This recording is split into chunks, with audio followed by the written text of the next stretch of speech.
welcome to our special coverage of Davos 2025. We're coming to you from the Cognizant chalet here on the promenade, and joining us now is the CEO, Ravi Kumar. Ravi, always a pleasure. Thanks very much for joining us here in Davos again. Let me start by asking you about what the outlook is for 2025, given the fact that we now have a new president in the White House who's promised tariffs and other actions that we're still fully going to understand the impact of. What does the outlook for 2025 look like? Shereen, we are in a blackout period, so I'll tell you a little bit about where we are, but not covering the numbers of Cognizant or anything related to it. Certainly, when we met last time in November, the uncertainty was much higher. Right now, the election is off. Yes. In some ways, there is more certainty about things around us. So I'm hoping there's going to be less regulation that will help financial services. I'm hoping there's going to be a significant relook at taxes. So all of it which the Trump administration has spoken about. So it's in general good for businesses. So let's see how it goes. I mean, the economy is on a high in the U.S. with just 2%, less than 2% unemployment, less than 3% inflation. But and consumer confidence. Consumer confidence is pretty good. So I'm very, very hopeful that things are going to look up. In terms of spends at this point in time, and again, without talking specifics, what's the outlook in terms of spending now that, some of the big ticket events are out of the way? We had spoken about how there was a pause, but is there now a pickup? I mentioned this before. We are in this unique phase of navigation where there's a period of change and a period of uncertainty. And the uncertainty is a little bit now, in some ways, calming down. But the period of change around us is significant. I mean, the AI wave is just, the opportunity is just out of the world for enterprises. And the kind of work which needs to be done to take the raw power of AI and make it enterprise grade there's so much heavy lift needed that I'm excited about the future of tech services. I'm excited about India. I mean, India has a very significant role to play. So I'm excited about the fact that Cognizant has this unique confluence of having a big presence in India and leverage upon it. And equally, the future of tech services. There are CEOs who will tell you that AI will actually make tech services a loser, and there's some will tell you that it will be a winner. I'm a big believer that it is going to be a winner. And that's why I'm excited about the future of IT services. Well, let's talk about the future of IT services, because how do you see the model changing in an AI world? You walk down this promenade and everyone has an AI slogan, including you. And I just met with your AI head. And, ChatGPT provided that breakout moment in terms of mainstreaming AI. But from an IT services perspective, how does it change your operating model? So, Shereen, I see this with three vectors. The first vector is the work we do. I mean, writing software and software development cycles. That's going to be run by machines. And because it's going to be run by machines, people think, what are people going to do if software is going to be written by machines? Uniquely, writing code is one of the biggest use cases for AI. So 30% of my code is written by machines. So what are people going to do? So on that vector, I believe the elasticity for spend for technology is so high that every time something like this has happened, we have actually seen more technology spent, the backlog getting cleared, and more importantly, we have tech debt on balance sheets which will actually come out. That's the first vector. The second vector is the innovation vector, where all the agentification which is going to happen will need heavy lift. Your data has to be in place, your cloud has to be modernized, you have to run the last mile to improve the output, because the output is coming from transformer technologies.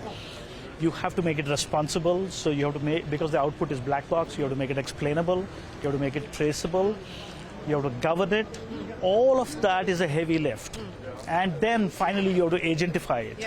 All that is a heavy lift. So I think there's a unique opportunity. It's net new spend which enterprises are going to do. That's my second vector. The third vector is a multiplier, and that's the biggest. You know, there are service pools around us which wasn't our addressable spend, and that will be our addressable spend now in the future. Let me give you an example. Say if you are implementing Salesforce implementation will probably be written by machines. You know, the software is going to be written by, the software development cycles are going to be owned by machines.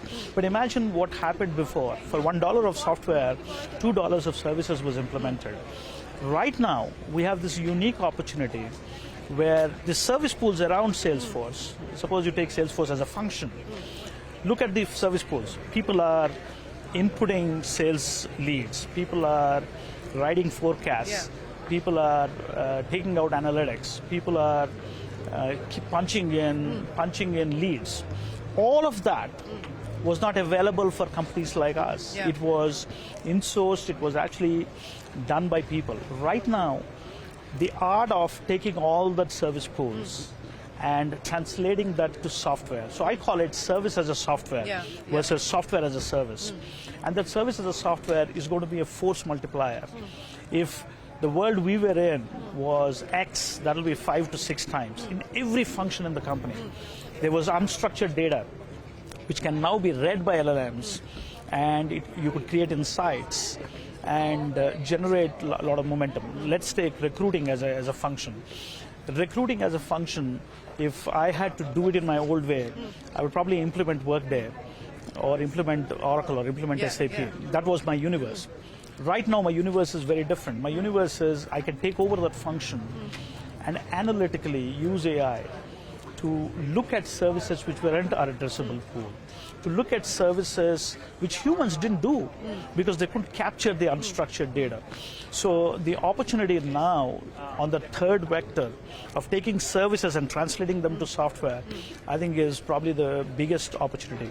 So our addressable spend is not tech spend anymore. Our addressable spend is operation spend of enterprises, which is a much bigger which is new, pie, you're saying. much bigger pie. And that's why I'm kind of excited about what the possibilities are. You know, you talked about how 30% of the software that's being coded is being done by machines at this point in time at Cognizant. The last time we spoke, you also talked about how you're doing about 750 AI-related projects. What's the update on that front? I mean, you know, last quarter we spoke about 1,000 in my earnings. We are hoping some of those go into downstream. And as they go into downstream, we go to the second vector, which is agentify the work around it. And once you agentify it, you take the service pools around it and capture it.